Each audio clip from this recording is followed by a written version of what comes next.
قرآن کریم میں اللہ تعالیٰ نے واضح طور پر انسانیت اور جنات یعنی دو ایسی مخلوقات جو کہ شعور، عقل اور اپنی مرضی رکھتی ہیں، انہیں بار بار چیلنج کیا ہے کہ اس قرآن جیسی کوئی ایک صورت بھی بنا کر دکھا دو۔ اب آپ سوچیں کہ کیا پوری انسانیت کے اندر کیا کوئی ایسا ایک بھی ذہین دماغ نہیں ہے جو کہ قرآن کریم کے اس پیٹرن کو کاپی کر کے ایک صورت کو بھی بنا سکے؟ یہ کیسے ممکن ہے کہ اللہ کی ذات قیامت تک کے لیے اتنا بڑا دعویٰ کرے؟ اور یہ چیلنج اللہ نے ایک بار نہیں بلکہ بار بار قرآن کریم کے اندر اس طرح سے بیان کیا ہے کہ سورہ البقرہ کی آیت 23 اور 24 کے اندر اللہ پاک مشرکین مکہ کو مخاطب کر کے فرماتا ہے، اور اگر تم کو اس کتاب قرآن میں جو کہ ہم نے اپنے بندے محمد صلی اللہ علیہ وآلہ وسلم عربی پر نازل فرمائی کچھ شک ہے تو اسی طرح کی ایک صورت تم بھی بنا لاؤ، اور اللہ کے سوا جو تمہارے مددگار ہوں ان کو بھی بلا لو اگر تم سچے ہو۔ اللہ کے سوا مددگاروں کا لفظ آپ نے خاص طور پر اپنے ذہن میں رکھنا ہے، جسے ہم آگے چل کر ڈسکس کریں گے۔ سورہ ہود آیت 13 کے اندر اللہ پاک فرماتا ہے کہ یہ لوگ کہتے ہیں کہ محمد نے خود قرآن کو بنا لیا، کہہ دو کہ اگر تم سچے ہو تو تم بھی ایسی 10 صورتیں بنا کر لے آؤ اور اللہ کے سوا جس کو بلا سکتے ہو بلا بھی لو۔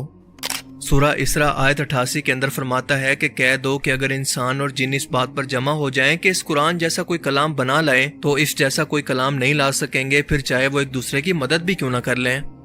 پھر سورہ یونس آیت 38 کے اندر اللہ پاک فرماتا ہے کہ کیا یہ لوگ کہتے ہیں کہ پیغمبر نے اس قرآن کو اپنی طرف سے خود بنا لیا، کہہ دو کہ اگر تم سچے ہو تو تم بھی اسی طرح کی ایک صورت کو بنا لاؤ اور اللہ کے سوا جن کو تم بلا سکتے ہو ان کو بھی بلا لو۔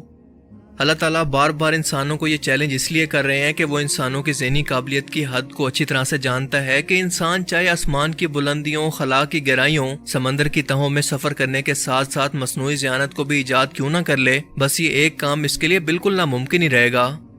جس کا اقرار اس وقت دنیا میں سب سے مشہور artificial intelligence language model chat G P T نے خود بھی کیا ہے کہ میں نے چیٹ جی پی ٹی سے یہ سوال کیا کہ کیا وہ قرآن کریم جیسی کوئی ایک صورت کو بھی بنا سکتا ہے؟ اس کا جواب کیا تھا یہ جان کر آپ بھی بے اختیار سبحان اللہ کہہ اٹھیں گے۔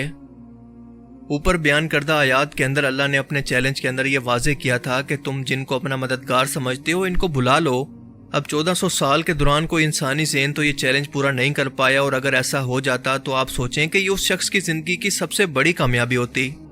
اب بات آتی ہے اس مدد پر جو کہ اس وقت انسانوں کے لیے سب سے بڑی مددگار ہے، یعنی ٹیکنالوجی۔ اور قرآن کیونکہ لنگوسٹک زبان کے لحاظ سے بھی ایک معجزہ ہے، لہٰذا ایڈوانس لینگویج ماڈل کو جب اسے کاپی کرنے کے لیے کہا جائے تو اس کا جواب کچھ ایسا ہوتا ہے کہ ایک آرٹیفیشل انٹیلیجنس ماڈل ہونے کے ناطے میں صرف قرآن پاک کے سٹائل کو کاپی کر سکتا ہوں، مگر قرآن کریم کیونکہ اللہ کی طرف سے نازل کیے ہوئے الفاظ ہیں جن کی اسلام میں ایک یونیک حیثیت ہے، میں جتنی بھی کوشش کر لوں مگر قرآن کریم کے الہامی طور پر نازل ہوئے الفاظ کا مقابلہ نہیں کر سکتا۔ سبحان اللہ۔ انسان تو انسان، اس کے علاوہ جن اور حتیٰ کہ مشین بھی اس قرآن کی انفرادیت، الفاظ کے چناؤ اور علم کے سامنے بے بس ہے۔ لیکن چیٹ جی پی ٹی کا مزید کہنا تھا کہ میں صرف مثال کے لیے اپنی طرف سے ایک صورت آپ کو بنا کر دکھاتا ہوں جو کہ اصل میں قرآن پاک نہیں ہے، بس پورے قرآن پاک کو پڑھ کر یہ میری امیجینیشن ہے، اور اس صورت کا نام اس نے رکھا سورہ النورایا، یعنی روشنی والی آنکھیں۔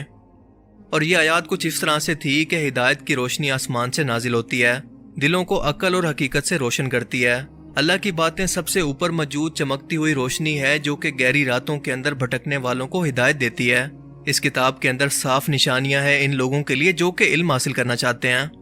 اب آپ ذرا غور کرتے جائیں کہ یہ تمام آیات قرآن کریم کی آیات سے کتنا ملتی جلتی ہیں۔ اس نے مزید آگے لکھا کہ یہ ہدایت کی راہوں کو واضح کرتی ہے ایسے لوگوں کے لیے جو صاف دل والے ہیں اور صحیح عقیدے کی تلاش میں ہیں۔ اے مومنو، روشنی کو حاصل کر لو اور اس کی اطاعت کرو کہ یہ روشنی تمہیں سکون اور برکت کی زندگی کی طرف لے جاتی ہے۔ جہالت کی تاریکی سے خود کو محفوظ رکھو، اللہ کی روشنی کو بدلنے کی کوشش نہ کرو۔ وہ آسمانوں اور زمین کا پیدا کرنے والا ہے اور دل کی ہر بات کو جاننے والا ہے، اس کی رحمت اور اس کی محبت ہر شے کو گھیرے ہوئے ہے۔ اس کی ہدایت کو قبول کرو ورنہ تم ڈگمگا کر گر جاؤ گے۔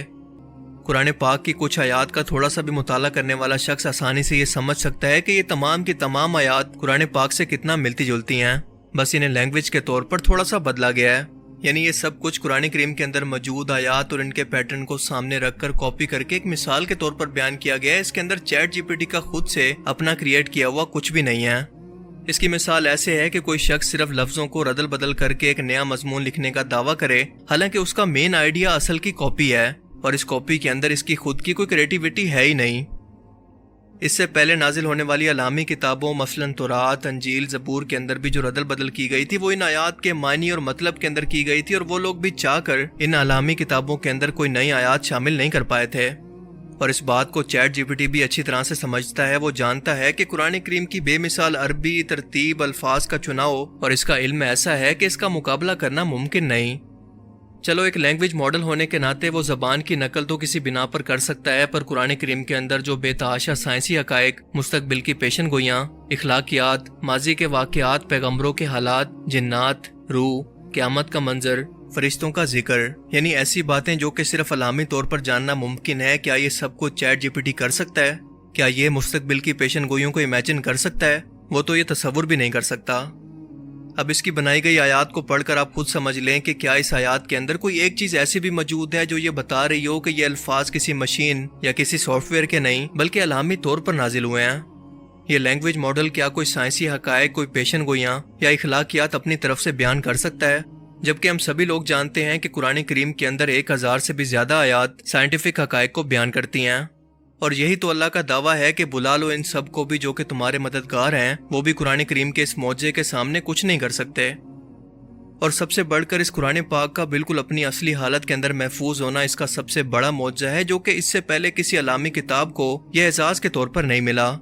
یاد رہے کہ قرآن پاک رسول اللہ صلی اللہ علیہ وآلہ وسلم پر علامی طور پر نازل ہوا۔ آپ پڑھنا لکھنا نہیں جانتے تھے، اور یہ اس قرآن کے سچا ہونے کا ثبوت ہے، کیونکہ اگر ایسا ہوتا تو کافر یہ کہتے کہ دیکھو محمد صلی اللہ علیہ وآلہ وسلم نے خود سے پرانی علامی کتابوں کو پڑھ کر قرآن کریم کو خود سے لکھ دیا، اس قرآن کو خود سے علامی کتاب بنا دیا۔ اسی حکمت کی وجہ سے اللہ پاک نے آپ کو پڑھنا لکھنا نہیں سکھایا، بلکہ جب بھی قرآن پاک نازل ہوتا تو آپ اسے کاتب وحی کو لکھوا دیا کرتے اور اس کی تلاوت فرماتے تاکہ صحابہ کرام اس کو یاد کر لیں۔ اگر آج کے ٹائم کے اندر بھی کوئی شخص یہ کہے کہ قرآن پاک محمد صلی اللہ علیہ وآلہ وسلم نے نعوذ باللہ خود سے لکھ کر اسے علامی کتاب کا نام دیا، تو اس بیچارے کی عقل کا صرف ماتم ہی کیا جا سکتا ہے۔ اللہ تعالیٰ ہمیں سمجھنے کی اور نیک عمل کرنے کی توفیق عطا فرمائے، آمین۔ مجھے امید ہے کہ آج کی اس ویڈیو سے آپ کو بہت کچھ نیا جاننے کو ملا ہوگا اور یہ ویڈیو آپ کو پسند آیا ہوگا۔ اگر یہ ویڈیو آپ کو اچھا لگا تو اسے لائک کیجئے، اور اب میں ملوں گا آپ سے ایک ایسی ہی نئی انٹرسٹنگ ویڈیو میں۔ تب تک کے لیے اپنا بہت سا خیال رکھیے گا۔ Thanks for watching this video. اللہ حافظ۔